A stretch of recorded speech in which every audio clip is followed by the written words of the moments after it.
మన మైరాన్ హోమ్స్ సిటీకి 4 పక్కల వేరియస్ ప్రాజెక్ట్స్ ని క్రియేట్ చేస్తోంది. మైరాన్ homes, prince of real estate. గౌరవ ముఖ్యమంత్రి గారు శ్రీ రేవంత్ రెడ్డి గారు త్రివర్ణ పతాకాన్ని ఎగురవేసి ఈరోజు ప్రజాపాలన దినోత్సవాన్ని జరుపుకోవడం జరుగుతూ ఉంది.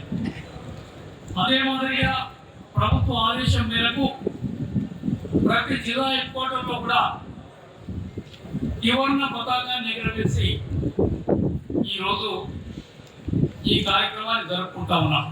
ఒకవైపు రైతాంగ పోరాటం జరుగుతున్న సమయంలోనే 1947 ఆగస్టు 15 నాడు మన దేశానికి స్వాతంత్రం రావడం జరిగింది. 1947 ఆగస్టు 15 నాడు స్వాతంత్రం వచ్చినటువంటి సందర్భంలో దేశంలో 563 సంస్థానాలు ఉండేటివి.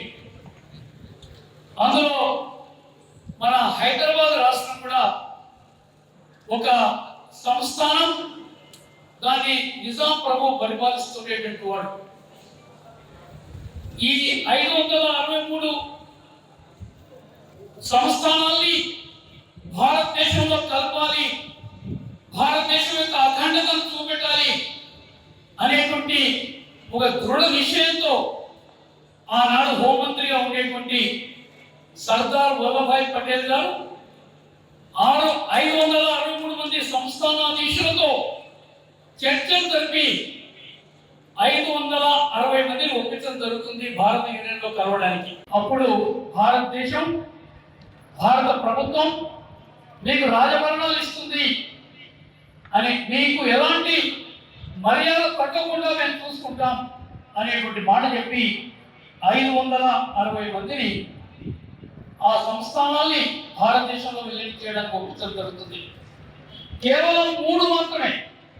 అందులో మన హైదరాబాద్ కూడా, దాని తర్వాత జమ్మూ కాశ్మీర్, దాని తర్వాత గుజరాత్లో ఉండే జూనాగఢ్, ఈ 3 భారతదేశంలో కలవడానికి ఇష్టపడవు. హైదరాబాద్ అయితే నేను స్వతంత్రంగా ఉంటాను అనేటువంటి మాట చెప్పడం జరుగుతుంది. మరిన్ని వీడియోస్ కోసం ఛానల్ ని సబ్స్క్రైబ్ చేయండి. లేటెస్ట్ అప్డేట్స్ కోసం వాట్సాప్ ఛానల్ ని ఫాలో చేయండి. అండ్ లింక్ డిస్క్రిప్షన్ లో ఉంది.